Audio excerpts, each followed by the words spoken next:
Welcome back to Cosmic Comics. Thanks for your patience while I've been gone. Let's jump in. Today we're going to take a look at the first appearance of Captain Marvel in Marvel Superheroes Volume 1, Issue number 12, published in December of 1967. This story takes place as a direct result of the events in the Fantastic Four Volume 1, Issues 64 and 65, where the Fantastic Four faced off against Kree Sentry 459, and then later, Ronan the Accuser. Although this is a first appearance of Captain Marvel, Marvel Comics has published a limited series titled Captain Marvel: The Untold Legend that covers Captain Marvel, Commander Jaan Raghav, and Medic Una's previous mission. If you'd like to get all caught up, feel free to watch my video where I discuss the series. That series leaves off when they get their orders to travel to Earth. Marvel Superheroes Volume 1, Issue 12 begins with Jaan Raghav ordering Marvel to don his battlesuit and prepare for landing. Medic Una is surprised when she's ordered to administer a breathing potion to only Marvel. Standard practice requires a full landing party, but she's informed that Marvel will be carrying out their current mission alone. The love triangle between these three rears its head from their initial introduction to the reader. As the ship nears Earth, Marvel and Una reflect on the fact that as long as Colonel Jaan Raghav is in love with Una, then he will do anything in his power to keep the two lovers apart, and continue to send Marvel on missions from which he isn't expected to survive. Colonel Jaan Raghav cuts the lovers' banter short, and insists that Medic Una administer the breathing potion. As they prepare to land, Una promises that she'll come back for Marvel somehow. Jaan Raghav informs us that without Captain Marvel's helmet on, that the potion will only allow Marvel to breathe the Earth atmosphere for approximately 60 Earth minutes. As they come in for landing, the starship activates an aura of negativism, which renders the ship invisible. Once the ship is landed, Jaan Raghav attempts to rush Marvel off the ship, but Marvel insists he be given the minimum 30-second period for farewells, as stated in space regulations. Jaan Raghav calls him away the second the time is up. Una insists that she'll be faithful forever. Marvel leaves, filled with resolve to return to Una alive, and tells her that her love will be enough to sustain him. As Marvel leaves the ship, we get a clue as to the scope of his mission when he reflects that he is alone against an entire planet. Really? One Kree soldier against all of Earth? Oh, I forgot. Marvel has his airjet belt with him, which will make him a match for any dozen of Earthlings. Shoo! Good thing we don't have more than dozens of Earthlings on the planet. This'll go great. Once Marvel lands, we learn that because the pull of gravity is much stronger on most Kree planets, this will allow Marvel to exhibit greater physical power and dexterity than the average human. For some reason, this is only true as long as Marvel wears his suit. Once he takes it off and dons the simulated Earth clothes from inside his suitcase, his strength will begin to diminish in proportion to the amount of time he is exposed to our atmosphere. And he's going to take on the entire planet? As Marvel continues to move across the landscape, we learn something of his mission to Earth. He's here in response to trouble that the Kree have recently had from planet Earth. The Fantastic Four destroyed Kree Intergalactic Sentry number 459, who was guarding an ancient Kree spaceport on a deserted Pacific island. After the Sentry was destroyed, Ronan the Accuser was sent to Earth to execute the Supreme Intelligence sentence and make the Earthlings recognize Kree supremacy. As Ronan meted out his punishment with his universal weapon, the Accuser accidentally handed out his sentence against himself. Two mighty denizens of the Kree have already fallen to Earth by the time Marvel arrives to set the record straight. Before he can tell us the true nature of his mission, Marvel happens upon an isolated missile base. Marvel, a Kree officer no less, attempts to flee the area before radiation detection devices around the base pick up on his radiation signature emanating from his suit. The countdown for the current missile test has already begun. The rocket takes off but soon begins to veer off course. The people in the missile command call for the mission to be scrubbed, and the missile is exploded mid-flight. They aren't sure what, but something caused the missile to go off course. Within moments, they've traced the problem to an unexpected influx of radiation responsible for interfering with the missile's guidance system. Marvel knows that he needs to get out of the area fast, as they will soon be looking for the source of the radiation. Fortunately, Earth's light gravity allows Marvel to leap away with ease. As Marvel jumps to safety, it's not radiation that ends up getting him caught. It's a soldier's eagle eye. He spots Marvel leaping across the desert. Security calls in soldiers to investigate. The soldiers are doubtful about a flying man, but it doesn't take long before they have visual confirmation and start firing shots at Marvel. Marvel continues to flee, barely dodging shots and lamenting that there are too many soldiers following him to force a physical confrontation. Marvel pulls out his universal blaster beam, turns off the safety because, of course, Kree soldiers have safeties on their gun, and sets its blast radius for wide angle. Marvel blinds the soldiers below with a swath of black light, and the soldiers go blind. I didn't know that's how black light worked, but the soldiers, for whatever reason, just seem to fall apart from the attack. Marvel flees once more, and while he runs, he talks to himself, bragging that his blaster beam is worth 100 of the army's guns. He continues this line of thought in the next panel. He can't believe that humans have discovered atomic energy, but still aren't familiar with the galaxy's most common all-purpose weapon. He states that the blaster can do almost anything depending on the size and intensity of its arc light. I have to point out a touch of irony here. First, Ronan and now Marvel have reflected on how much more advanced their technology is over that of Earth, but the Kree were much further behind than humans in their technology when the Skrulls first encountered the Kree, but more on that in a later video. Marvel soon finds a road and decides to change into his Earth clothes. He now has 1 hour of air. This is such a bad idea. Amazingly, he is successful at hitching a ride pretty quick. Marvel comes into town and checks in at a local hotel. While checking in, he's told that he'll need to sign the register. Amazingly, the Kree didn't have a cover set up for Marvel to work under, probably because most Kree couldn't imagine the need to debase themselves and pretend to be a human. In the next panel, the reader is shown Marvel shortening his name to Marvel while signing in. For the first time, Marvel sees how humans live. As he sits down to take off his shoes, he reflects on Una and Jaan Raghav, but then his wrist begins to hurt. Something is happening. Jaan Raghav is doing something. Soon his entire wrist begins to glow and Marvel becomes paralyzed. We see that Marvel was correct in his assessment that the pain was coming from Jaan Raghav. He and Medic Una are overhead and transferring something to Marvel. In the next few panels, we are shown that the object they are transferring is a wrist monitor which appears on Captain Marvel's wrist. Look how panicked Marvel becomes at the prospect that he can be contacted anywhere, anytime, so long as he lives. In fact, he says with this device in place, he can never be free. With those words in mind, what would Marvel think of today's cell phone culture? As if on cue, the device begins making a noise and a signal begins to come in. At first, Marvel thinks that it may be Jaan Raghav, but he realizes from the strength of the signal that it must be the home planet. Contacting Marvel is the Imperial Minister of the Supreme Intelligence. He's seemingly dropping in just to remind Marvel that both the Sentry and Ronan the Accuser failed on their Earth missions. He's told to succeed or die before the Imperial Minister breaks contact. As Marvel finishes the conversation on his wrist monitor, his hour of breathable air comes to an end and he is forced to don his helmet once more. The issue ends with Marvel reflecting that the fate of an entire planet rests within his hands. The story picks up once more in Marvel Superheroes Volume 1, Issue number 12. This comic has the distinction of containing the first appearance of Carol Danvers, one of several superheroes to take on the name Captain Marvel. The opening splash on this page stands in direct contradiction of the end of the previous issue, where Marvel claimed to be out of time to breathe Earth air and was forced to don his helmet in order to breathe, because Marvel has currently got his helmet off and working to modify his unibeam. These modifications allow Marvel to shoot from his wrist instead of needing to reach for his gun. While doing his work, he seems to regret the violence that is going to come to Earth, but then he reminds himself not to worry about such an insignificant world. Besides, his bosses told him Earth started it by destroying one of their sentries. Marvel's gun is now useless, but he decides to keep it packed in his cylinder carryall just in case.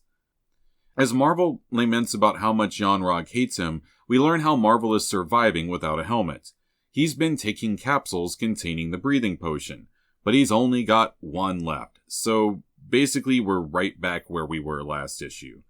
If all you're going to do is leave the reader exactly where they were before, Anyways, all this does is drag the plot down. Marvel plans to take his last breathing potion and then return to the starship for more of them. Is that really going to work? It doesn't seem like it would work. With only an hour to spare, Marvel leaves the hotel. The night clerk notes that it's odd that Marvel is leaving in the middle of the night. After Marvel leaves, the man pulls out the registration book to look back over the name he signed in under. He hopes that C. Marvel is an honest man because so far he hasn't paid his bill. Marvel walks out of town. All the while he's droning on in his head about how much he loves Una. I seriously think he took all the breathing potions just so he would have an excuse to go back and see Una. And all this seems maybe even a little out of character. But I can't really say that because this is only his second appearance. While he waits on the ship, Marvel tests out his new wrist lens. Marvel gives us an impressive show of strength. First, he blows apart a tree. He then bursts a boulder into thousands of tiny rock fragments. He then applies a reverse effect to the lens, which creates an artificial magnetic core which pulls the fragments of rock back together into the shape of the original boulder. And again, we have to put up with Marvel bragging about how advanced Kree science is. One problem with this panel: he states that no other race among the million galaxies has created a weapon of such awesome destructiveness as the Kree Universal Beam. He says this despite the fact that in the previous issue, he was in awe of the fact that humans hadn't yet invented the Universal Beam, and calls it the galaxy's most common all-purpose weapon.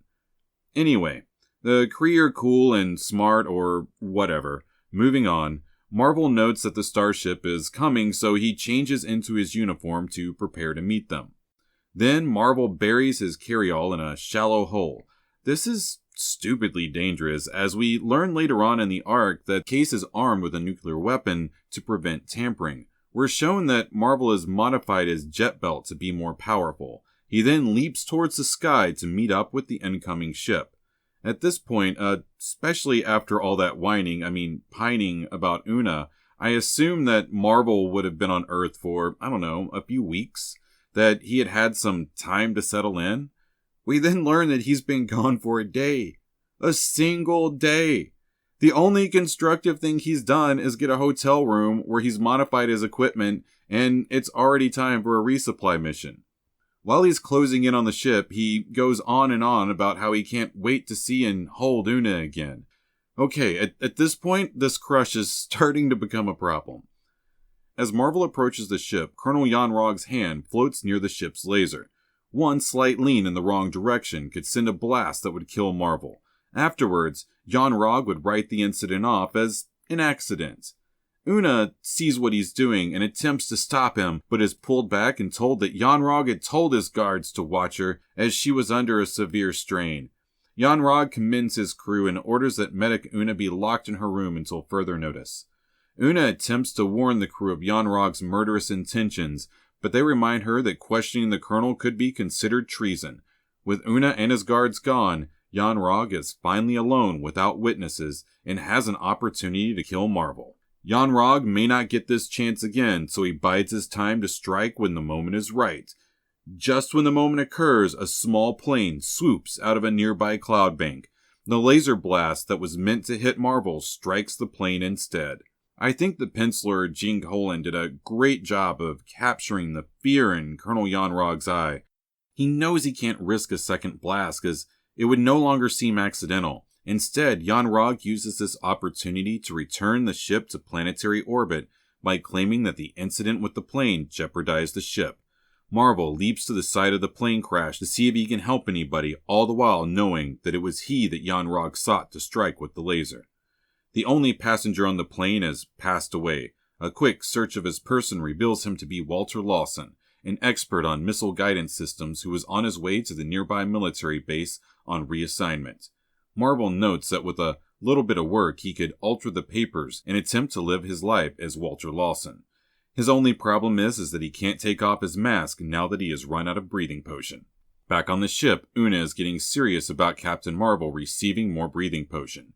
She mixes up a fresh batch. Although she's confined to her room for whatever reason, She has a tank of sleep-inducing morphio gas and access to a ventilator shaft that connects it with the rest of the ship. I'd almost say that she's been sitting on this plan for some time. Within 60 seconds, its effects begin to take place, and the crew on the bridge, including Colonel Jaan Raghav, begin to fall asleep. Now that everybody is asleep, Una makes her way to the transferal machine and beams to Marvel a capsule of breathing potions. So, wow. It appears as though she did all this to give Marvel one more hour of breathing Earth air without a helmet. Marvel is dropped off by taxi at the military base the next morning. Marvel has to see if his forged papers are good enough for him to pass as Walter Lawson. The sergeant takes a long time looking over his paperwork. Eventually, Walter Lawson is given the all-clear to enter the base. Once inside, Marvel dives into his work, noting that although humans are currently far behind the Kree in nearly every scientific field, that our rate of technological progress is rapid enough that Marvel realized that we could someday challenge the Kree. The next panel deals with the big question on everybody's mind. How is Marvel breathing? Every hour he takes a break where he disappears and takes enough medicine to breathe for another hour. Where is he getting more pills? Is the ship meeting up with him, like on the regular now? Why did he even need to go on the ship if they can transfer down these pills in the way that Una did? Is Una gassing people once an hour just to send down a fresh supply? The reader is left to assume that it all got worked out. This whole having to take a concoction every hour really gets old fast. After being at work for a week, Walter Lawson is stopped by General Bridges on his way into work. At first, Marvel is afraid that the ruse is up on his disguise, but instead he's led to the most heavily guarded building on the base. As Marvel goes inside, he notes the extra thick walls and double security. He's then told that this area is restricted to a handful of carefully screened personnel. We then get a true shocker when we see Sentry 459 laying out on a huge table. Another surprise on this page is the first appearance of Carol Danvers. She's upset that General Bridges has brought Dr. Lawson in to see the Sentry. Carol Danvers is currently serving as the head of security for the missile base. Carol changes her tone and tries a more positive interaction with Dr. Lawson. He apologizes and said he can't take his eyes off the robot. He wants to learn everything he can about the Sentry, where it was found, with what metals it was made out of, anything. He can't wait to study it more closely. He asked Miss Danvers why she was opposed to him seeing the Sentry. Turns out, as head of security, she was being safe because Dr. Lawson's security clearance was still being examined. She notes that he's always had a reputation as both a recluse and an eccentric. As the General and Dr. Lawson walk off together, Carol Danvers can't shake the feeling that he's hiding something, and she's determined to discover what it is. Back on the starship, Jaan Raghav has been monitoring Marvel's every move and is delighted to discover that Sentry 459 still exists and seems excited to find out that it has grown in size. No doubt due to its conflict with the Fantastic Four. Jaan Raghav notes that the Sentry isn't dead and has no doubt spent the last several months on the ocean floor repairing itself and making itself stronger. Jaan Raghav notes that his healing process is nearly complete. With the spin of a dial, he beams endless streams of ionized electrons into the Sentry and thus replenishes his life force. His hope is that once the Sentry is powered back up, that it and Marvel will face off, leading to Marvel's death. Less than a second later, Sentry 459 comes alive once more. The first thing it does is remind the guard that he's not a robot. He's a Sentry. He was created to destroy any who would oppose the Kree or those who guard their empire. The guards try shooting their guns, but it does no good. The Sentry reaches above himself and tears into the catwalk. With a swipe of one arm, the Sentry breaks down the reinforced hangar walls. General Bridges is working late in his office when the entire place begins to vibrate. He calls down to the field gate and is informed that the Sentry has come alive. The general orders that the robot be stopped. He then places a call to base air patrol and requests several jets be dispatched to the base. All the while, the Sentry continues to press its attack. Back at the hotel, the night clerk receives a call looking for a Dr. Lawson. He doesn't have anybody at the hotel by that name, but he soon recognizes Dr. Lawson as C. Marble thanks to the caller's description. Marble is surprised when the phone in his room rings and notes that nobody should be calling him here. On the other end of the line is General Bridges, who informs Dr. Lawson about the sentry being on the loose. Dr. Lawson decides to respond to the situation as Captain Marvel. And finally, after having it teased on us on several occasions, we are finally told Marvel's mission. He's here to study Earth and help the Kree decide if humans should live or die. Before Marvel can worry about that, he has to stop the sentry, which contains enough power to lay waste to the entire planet. In order to defend itself, the sentry is focused on destroying the base. It zeroes in on the quickest way to do that and starts walking towards the nuclear warhead testing center. As Marvel closes in on intercepting the sentry, he raises an excellent point. Even if he successfully catches up with the sentry, how in the world is he going to beat a virtually indestructible weapon? Back on his ship, Jaan Raghav pretends to be concerned about the battle between Marvel and the sentry, but he secretly yearns for Marvel to die so that he might win Una's heart. To add to Jaan Raghav's twisted legacy, he has brought Una back to the bridge under the guise of needing to have a medic standing by, when in reality she's been brought here to watch Captain Marvel die. At the hotel, the night clerk has decided to investigate Dr. Lawson and decides that Marvel sounded like a phony name after all. He's made up his mind that Dr. Lawson must be up to something nefarious, such as spying on the Cape. In order to help out, the desk clerk decides to look around a bit. At last, Marvel catches up with the sentry, who recognizes Marvel as a member of the Kree race approaching. The sentry wants to know if Marvel is there to help it complete its programming. Marvel is seemingly the first to realize that the sentry can only follow its original orders. As he approaches, he wonders if the sentry will see him as friend or foe. And, as the closing box states, the characters have been introduced. Marvel's mission has been defined, and now it's time for a senses-shattering melee. Interestingly, it states that the payoff will come in Marvel Superheroes issue 14, but the story is never printed there because Captain Marvel proved popular enough that he was given his own comic book with issue number 1 beginning in May of 1968, and it picks up the story in progress. And wow, it jumps in right where things left off. The Sentry is holding back his attack as it attempts to figure out if Marvel is there as a friend or a foe.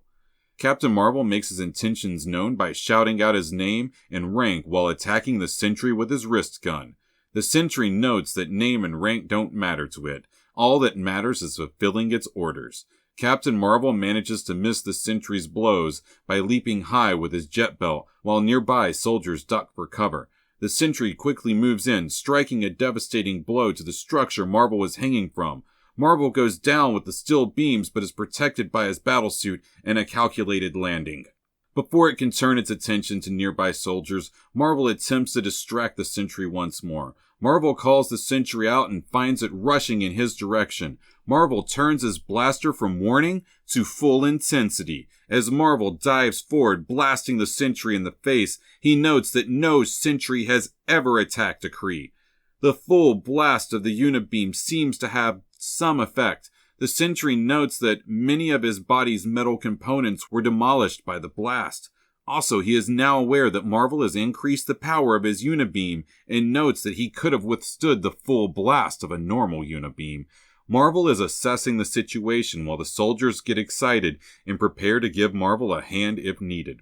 The Sentry now makes the bold claim that his kind were created to be superior to all, even the Kree themselves. The Sentry notes that in order to overcome his foes, all he needs to do is pick up the broken pieces and he can repair himself, making himself stronger than before. He says that even his opponent's Unibeam can't pierce his newly reinforced chest plate. Marvel takes a moment to reflect on the irony that it is a Kree officer who has to battle a Kree-made Sentry. But he doesn't think on it for long because he's got a giant metal beam he's prepared to use as a weapon.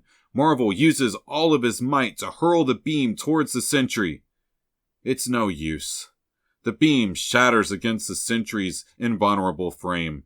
Marvel notes once more that if the Sentry is allowed to continue, he'll reach the nuclear test zone and turn the entire base into a blast zone. We get a check-in with Jaan Raghav, who is currently pleased because nobody knows that he's the one who turned on the sentry. One of his lackeys reports that Una has been returned to her room. Back in her room, Una bemoans the fact that none of the crew will listen to her about Jaan Raghav wanting to kill Marvel. She takes a minute to reflect on how both herself and Marvel have always been different from the rest of the Kree. It's at that moment that she notices the repair robot in the corner of the room. She scoots over to the robot and turns it on. She then demands that it give her an update as to the fate of Captain Marvel. She's told that he is currently engaged in battle with the Sentry. She asks him to continue to narrate the battle, but the robot has gone silent. The next thing the robot tells her is that Jaan Raghav has cut off communication via repair robots. Meanwhile, the Sentry and Captain Marvel continue to battle. Marvel knows he needs to do something to turn the tide of the battle, and instead of hitting the Sentry with a power blast, he decides to blind the Sentry with light. For a brief moment, the Sentry pauses and halts, but the moment the beam vanishes, the Sentry is operative once more. Marvel notes that using his beam any longer would drain too much of the lens's power. In one last moment of desperation, Marvel decides to fly behind the Sentry and see if its rear armor is as vulnerable as its chest armor was earlier. Before he can get there, the Sentry swats our hero hard. This is followed by another blow. Marvel is hit hard enough that he leaves an indention in the ground where he is struck. The Sentry stands over Marvel, prepared to finish him off. At that moment, the soldiers decide to press their attack from the Sentry's rear. The Sentry turns and creates a barrier of subatomic particles, which he uses to hold the soldiers in place and thus end their assault. At the hotel, the night clerk, Jeremy Logan, is still poking around Dr. Lawson's room. The item he's most curious about is the suitcase Dr. Lawson carries with him whenever he goes out. Jeremy finds the suitcase under the bed. He decides that he's not going to worry about what's inside the carry-all. He'll let the military worry about that. Briefly, Jeremy attempts to open the case, but he quickly gives up, although he is surprised by a strange clicking sound that emanates from the case. Jeremy Logan then jumps into his car with the plan of taking the case to the military base and informing them that one of their scientists has been using a fake name. He's surprised to learn as he heads down the road that the entire area has been placed under radio silence. Back at the base, Carol Danvers wakes up after having been hit by some debris while attempting to get a closer look at Captain Marvel. Marvel is surprised to see her and decides to act like the two of them haven't already met. He asks why she's there, and she warns him of an incoming attack. It's too late to miss the Sentry's blow, so Marvel decides to absorb as much of it as he can while protecting Carol.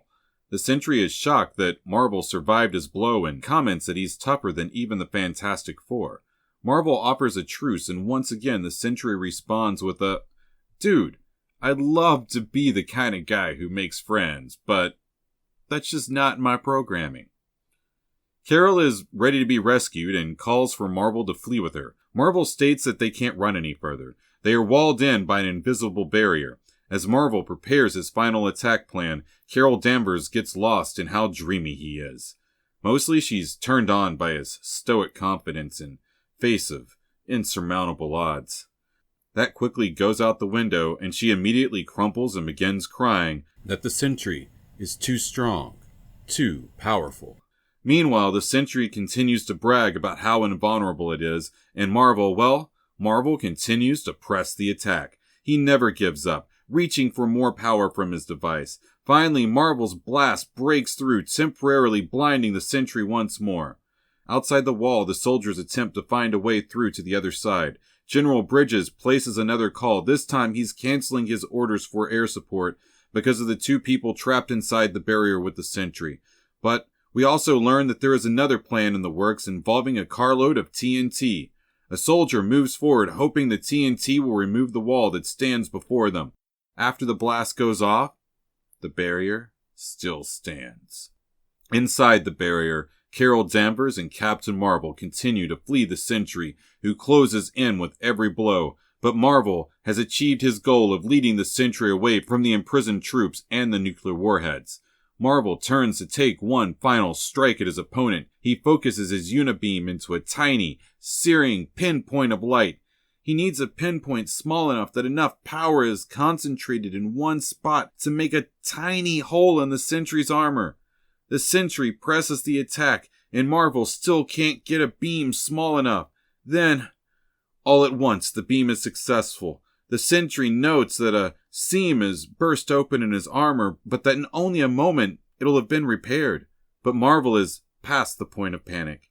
He casually turns off his wrist lens, claiming to no longer need it.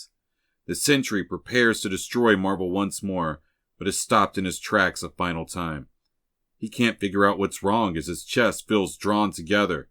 Yes, Marvel used his Unibeam's magnetic charge with his final blast. This is the same form of blast we saw him use earlier in the arc to pull a rock back together after blasting it apart. The sentry begins to smoke, and Marvel demands that Carol Danvers take shelter behind him. In the next moment, the sentry collapses in a thunderclap of sound. Jaan Raghav is convinced that Marvel... He then realizes that when the sentry passed, it must have been much more of an implosion than an explosion. Colonel Jaan Raghav is shocked that Captain Marvel was capable of destroying the sentry. Jaan Raghav then sees how he might spin this to his favor.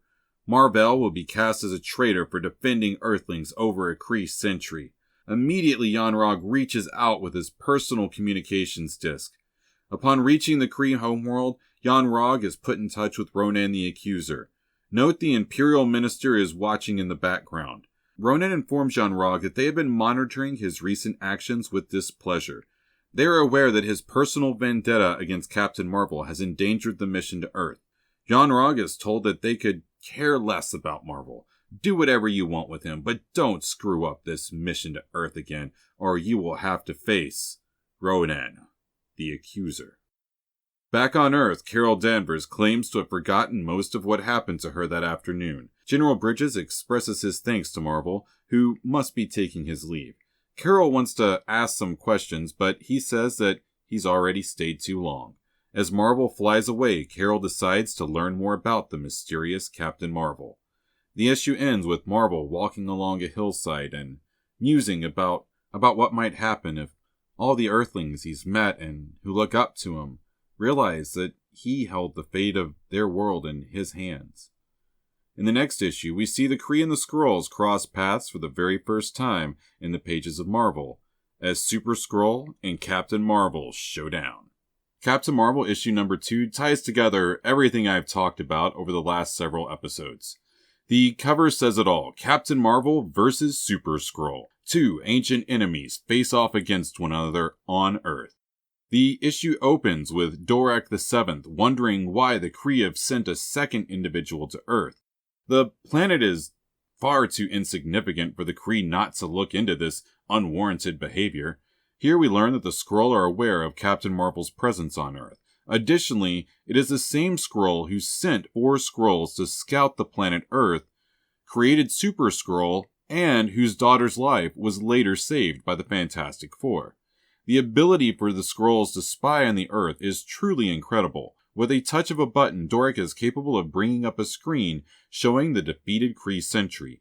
He's at a complete loss as to why the Kree would use one of their own to destroy one of their sentries, yet another sign that something important is taking place on Earth.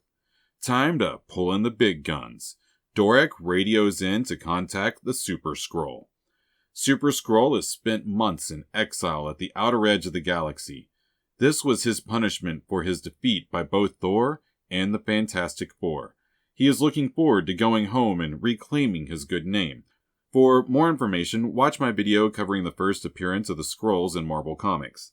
Super Skrull enters the throne room and has the remainder of his sentence pardoned and is given a new mission. He is directed first to discover why Captain Marvel has landed on Earth, and then, and only then, to destroy him. While this is going on, Super Skrull is making eyes at Dorek's daughter Enel. Super Skrull claims to have dreamt of her during his endless nights in space. Enel, on the other hand, talks down about the Super Skrull, stating that she thinks her robot dog could take him on.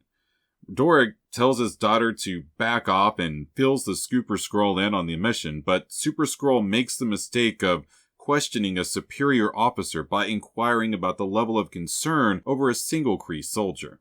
And wow, this page is great. Dorek warns the Super Skrull that the Kree he hunts is named Captain Marvel, and that the Skrulls' war annuals recall how valorously he fought against them in their war over satellite galaxy NGC 205. You know Marvel has to be a tough guy when his most hated enemies write about how good of a warrior he is in their war records. Super Skrull agrees to complete the mission and leave within the hour. He had already agreed to do the mission, and then the king makes the mistake of stating, "Succeed in this mission, and any prize short of the crown shall be yours." Super Skrull now has the motivation he needs to succeed, and he assures his king of his success when he tells him that even the king will be surprised by the reward he asked for. The very next panel, we learn what he means as he flies away. I mean, they could have made it a secret for a little bit. The Super Skrull wants Anel's hand in marriage. Back on Earth, Captain Marvel returns home to turn back into Dr. Lawson and ensure that he can be found after all the chaos of the attack settled down. Marvel takes a moment to reflect on the fact that he may one day have to decide to destroy the people of Earth. But, for the time being, his mission is to study the people of Earth and to determine if their existence is a potential threat to Kree supremacy.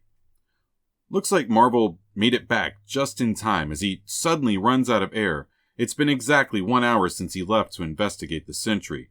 We see that Marvel is no longer dependent on a single-dose formula of his breathing potion, as the new version is too concentrated to take by itself and needs to be diluted with tap water. Marvel takes a chance by visiting the bathroom down the hall without putting his helmet on. The reason? His helmet needs to recharge after the strain of battle. Not sure if I've ever seen or heard of a Kree soldier needing to recharge their helmet before or since, but I could be wrong. In the end, it matters not.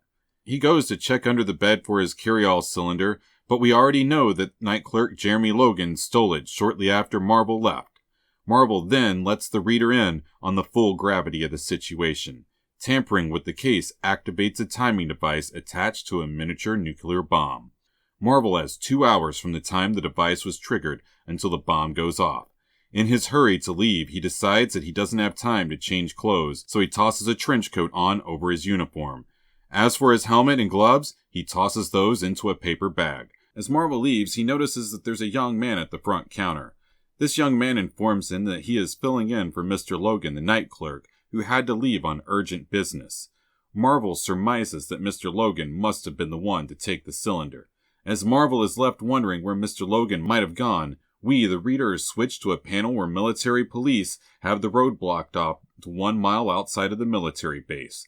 The guards ask for identification, but the man's ID only proves that he works in town at the hotel. For some reason, the military police offers to take Mr. Logan to the gate of the base with no guarantee that the general will talk to him.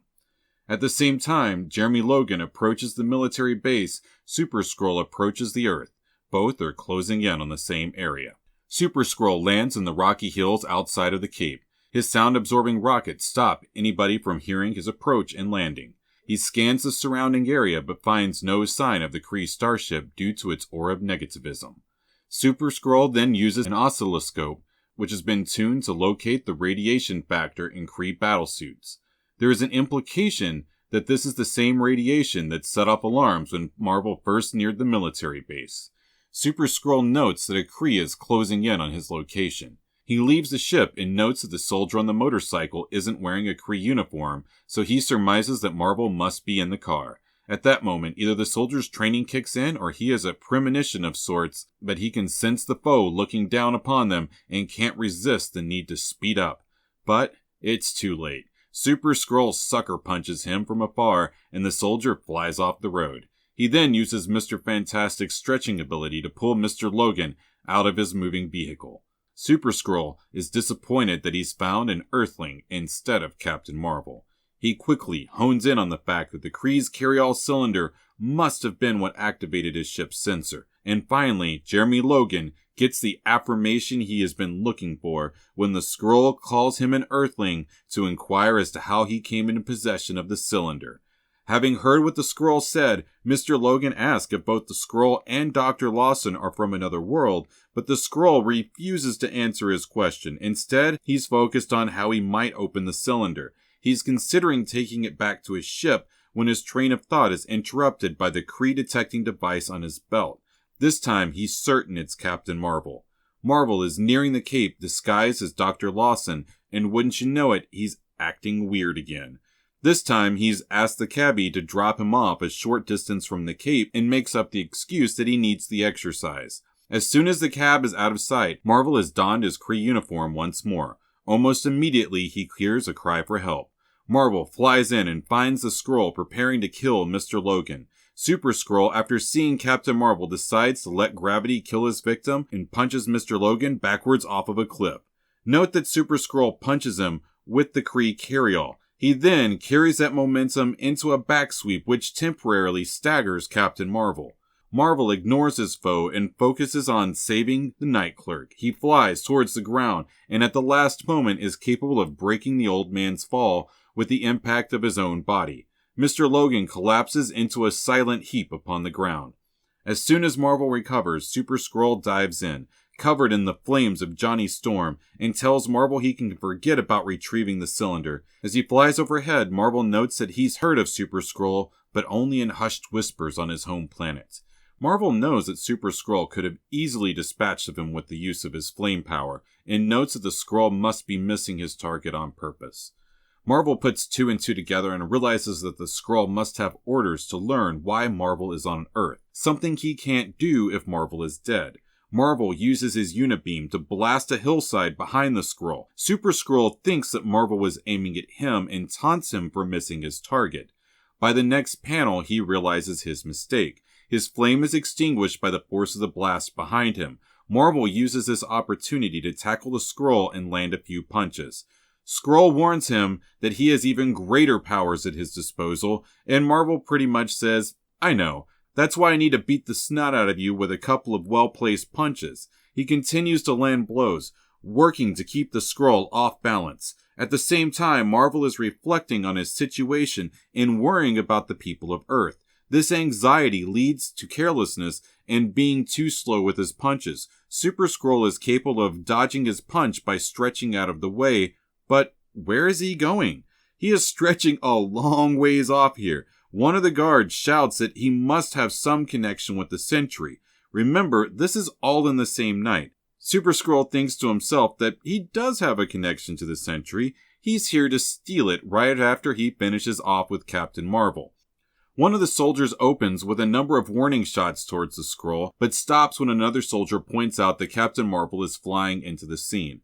Marvel comes in fast, but Super Skrull is even faster. The Skrull lands a couple of good blows and insists that Marvel grovel before him in order to extend his life but a few moments more. Marvel returns the punch with one of his own and admits that the Skrull's power is much greater than his own, but that the Skrull could use a few lessons when it comes to rolling with a punch. The Skrull seems to be doing just fine in that category as he uses his power of invisibility on his way to the ground. Marvel is shocked by the disappearance of his foe, and this lapse of reason is rewarded with a hard blow from the Super Skrull. As Marvel hits the wall, he thinks to himself that his Kree battlesuit is the only thing that stopped that last blow from being fatal. Watching the battle from a nearby building is the General and Carol Danvers. She's upset that her crush is getting beat on the field of battle and asks the General if his men can do anything to help. The General would love to help, but he can't risk men firing into the fray without a chance of hitting Captain Marvel. Carol is left feeling helpless as she watches the fight unfold. Enough time has passed that the Super Skrull can flame on once more. Super Skrull stops to brag about the size of the fireball he's about to drop on Marvel's head, but this gives Marvel his only chance to hit the Skrull with the full force of his unibeam. But once more, Marvel is too slow and the Super Skrull knocks him out. On the Kree starship, Colonel Jaan Raghav is pleased with the result of the battle. Marvel is dead or near dead, and Jaan Raghav won't be held directly responsible for his death. This panel has several things to unpack. Really an extremely well-designed panel in my opinion. We see Jaan Raghav is gloating, Una's sadness and despair, while at the same time the view screen lets us know what is going on back at Earth. It's truly disgusting that Jaan Raghav is hoping that the mission he is in charge of will be declared a failure and that the crew is recalled away from this world. Why? The sooner they leave this world behind, the sooner he can start putting the moves onto Una. With that in mind, he takes a moment to rub salt in her wounds by pointing out that her beloved captain didn't have enough power to stand against the greatest of the Skrulls. He then offers her to tell the minister that Marvel died a hero. Una is dismayed that Jaan Raghav got his wish of seeing Marvel dead without raising a hand. She tries to deny the reality before her own eyes, but yeah, Marvel is still alive because the Super Skrull needs him alive. Super Skrull indicates that he has what he came for and wishes no more harm. He jumps into his ship and leaves the planet. Meanwhile, the cylinder sits, forgotten, at the top of the cliff, and in less than 1 hour, it's going to turn the base and everything around it into a giant mushroom cloud. That's right.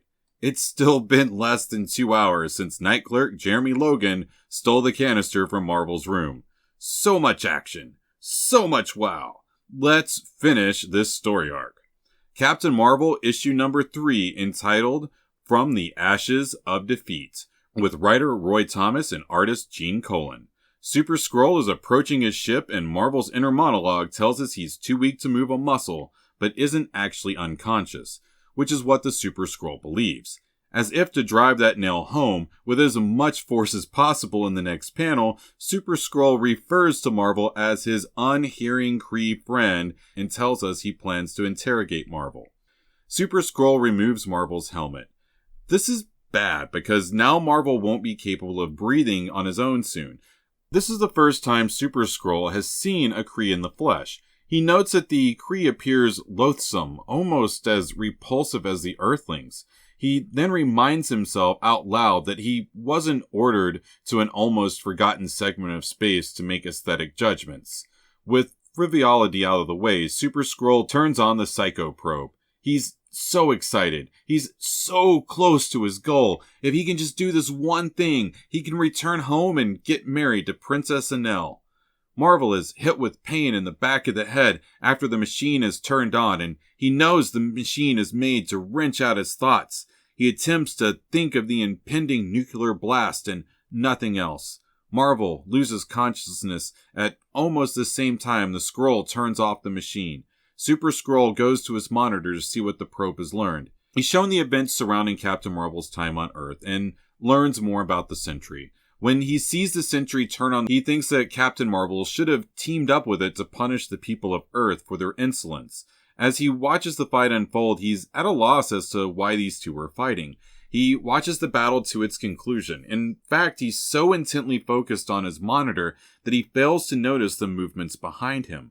Marvel can't escape just yet thanks to the clamps holding his wrist. Even after this first round, the Skrull still hasn't learned the information he needs to return home. He still needs to know Marvel's mission on Earth. To get the answers he needs, the Super Skrull prepares to hook Marvel up for a second round on the Psycho Probe. Marvel knows if he's going to act that this is the moment. With that in mind, he maneuvers his wrist lens just the right way to shoot off one of his metal wrist clamps. The Super Skrull is shocked that his captive is awake. Marvel escapes the table and forgoes a punch, and instead hits the Skrull with a charge of the Unibeam. Marvel knows that this will only buy him a short window. The Skrull is temporarily held in place. Marvel dons his helmet and prepares to flee. Marvel is surprised that the Skrull has already freed himself, but Marvel still has enough time to open a hatch and escapes. Super Skrull dives out after him. The chase ensues. Both Skrull and Marvel know that the Skrull is the faster of the two. With that in mind, Marvel flies towards the stars. Marvel knows that neither of them can survive outside of Earth's atmosphere and draws them both ever upward. The Skrull talks a big game about how he could pursue further with the help of his invisible force field, and maybe a little further, but I'm willing to bet that this is mostly just talk because he backs off of his pursuit. Super Skrull assumes that Marvel will die by flying further out. Finally, we learn of Marvel's plan. He's not aiming for outer space, he's aiming for the starship. And right here is the first time we're actually ever given the starship's name, Helion. He activates a monitor band that hails the ship. Una is still on the captain's deck and points that it is standard procedure to help him locate the ship. But Jaan Raghav has a perfectly bureaucratic answer for Una and states that they can't respond because it would reveal themselves to the Super Skrull. Una bemoans that if he doesn't locate them, he'll die, and of course Jaan Ragh's inner monologue shows us that this is exactly what he wants to happen. That and to get him some of that sweet, sweet Una action. Defying all expectations, Marvel has calculated his trajectory enough to meet up with the ship. That's some Rain Man level stuff right there. And I'm assuming that if you're watching videos about comics this old, then you're old enough to catch that reference. At almost the last moment, the rockets on his feet run out of oxygen to burn, and Marvel is left to try and stretch out the last few feet to the ship. And Una lets us know that Marvel made it. Now, Jaan Raghav can open the outer hatches without alerting the Super Skrull to their presence. Once again, Jaan Raghav is duty-bound to save his subordinate. As Captain Marvel boards the ship, he mulls over the fact that he nearly died due to Jaan Raghav's inaction. But Marvel can't think of that at the moment, because once more he's focused on stopping the cylinder from exploding. Unfortunately, the Super Skrull, having lost Captain Marvel, has resorted to tracking down the carryall in an attempt to complete his mission. On the ship, Jaan Raghav wants a full report, but Marvel explains there is no time because he has to return to Earth to stop the impending explosion. Marvel requests to return to the Cape, a request that Jaan Raghav denies with a smile.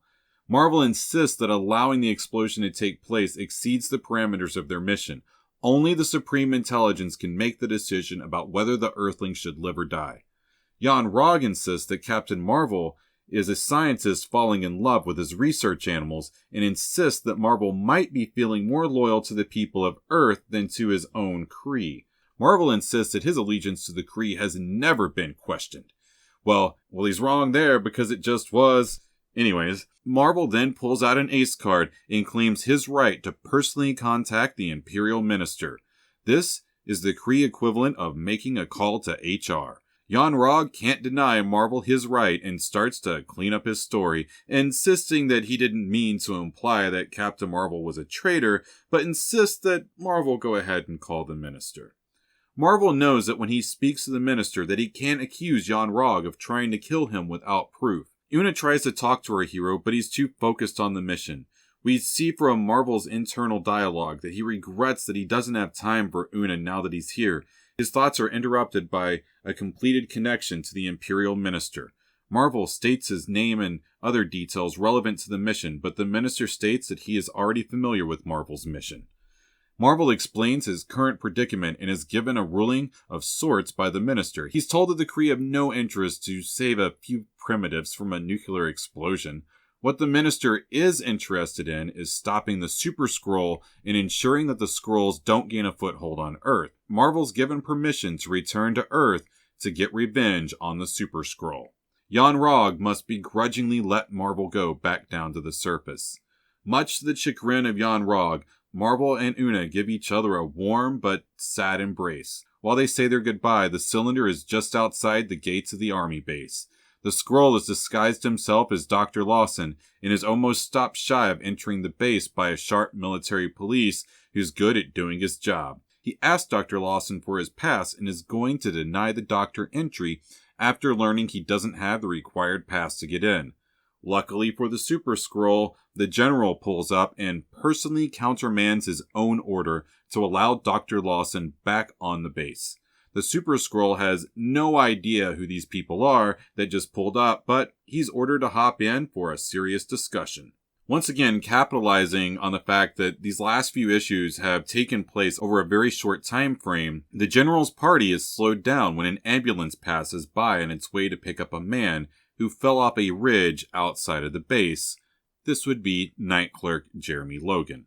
Once the General's group reaches his office, the General recounts the events of the past few hours. The Skrull wants to hear what Carol's take on this situation is. She doesn't have one yet, but is determined to get to the bottom of this mystery. She also throws in that Captain Marvel saved her life earlier in the evening. The Skrull cuts to the chase and asks the General about the Sentry, and the General wants to know if Dr. Lawson is ready to take a closer look at him. He does, and he wants to examine the Sentry alone. Yeah, 'cause that's not weird or anything. The Skrull almost gives himself away once more when he asks for directions to the Sentry, and the General reminds him that he was just there a few hours ago. The Super Skrull claims to have forgotten several things tonight. After he leaves, the general points out of all the things that seem off tonight, the most off is Dr. Lawson. Carol knows when to point the finger and reminds the general that it was he who gave Dr. Lawson clearance to see the sentry before his background check was complete. At long last, Marvel is flying toward the Earth. Love these panels. The use of shadow and the way it leads the reader into the impending attack, as well as the gradual recognition on the part of the victim, is just fascinating. As dawn comes up on the Cape, we can see a shadow in the background, and the Super Skrull is walking along. He's gloating over how easy replicating Dr. Lawson has been. He's envisioning the reward he'll get for bringing back the sentry when he hears a sound like rushing wind. In the third panel, he recognizes the shadow that closes in upon him. In that moment, Marvel picks the Skrull up by the scruff of the coat. Marvel insists that they continue their duel where they left off, high in the sky. Of course, his real goal is to get the cylinder as far away from the Cape as possible. As they fly upward, the soldiers on the ground are met with a bright burst of light. One might have thought it was the bomb going off, but no, it was the Skrull flaming on. In the process of doing so, the Skrull lets go of the cylinder once more. Marvel watches it fall and knows that it can't have more than a few minutes remaining. For the second issue in a row, Captain Marvel uses Unibeam shenanigans to snuff out Super Skrull's flames. Captain Marvel beats on the Skrull to keep him off balance, but this time he's no longer distracted, and the Skrull is still having a hard time using his other powers without a firm base under his feet. Once Marvel points this out to the Skrull, he stretches himself to the ground, even going as far as to tell Marvel that he gave him the idea. He then proceeds to smash Marvel into the ground. Once again, Marvel is saved by the absorbency of his battlesuit. Marvel isn't done giving his opponent ideas on how to win the battle. Marvel insists that Super Skrull has used each of his superpowers at least once without beating Marvel. Super Skrull was going to use the giant machine he's crawling on to beat Marvel, but because of Marvel's smack talk, he suddenly remembers that he has another superpower: super hypnosis. I wish the artwork showed what was going on here better. As he attempts to blast Marvel with his super hypnosis, a shot from Marvel's Unibeam knocks a giant solar mirror in front of the Skrull, who accidentally blasts himself with his own super hypnosis. Turns out getting pummeled down to the ground was part of Marvel's plan all along. He set the whole thing up, and the Skrull took the bait. Marvel reaches towards the cylinder, which somehow is yet to go off. A quick click and the bomb is disarmed. Supposedly, only Kree fingertips could deactivate it. Marvel wants to ensure Super Skrull is gone before the soldiers arrive, so that he doesn't have to explain the situation in more detail than necessary. While the Skrull is under the influence of his own super hypnosis, Marvel orders him to flee to the farthest reaches of space in his spacecraft, to go where no one would find him. After the Skrull leaves, Marvel reveals he was aware of the Skrull's hypnotic powers. He learned this information from the starship during his return trip, where he apparently read up on his enemy before going back down to finish the battle. Marvel notes that he still needs to tie up the loose end of the night clerk, who has his suspicions about Dr. Lawson being an alien. As the soldiers begin to celebrate their victory, an ambulance rushes by. Marvel wants to know if anybody was hurt during the fight, and he's told that they had just picked up a hotel clerk from in town. The poor guy's in a coma.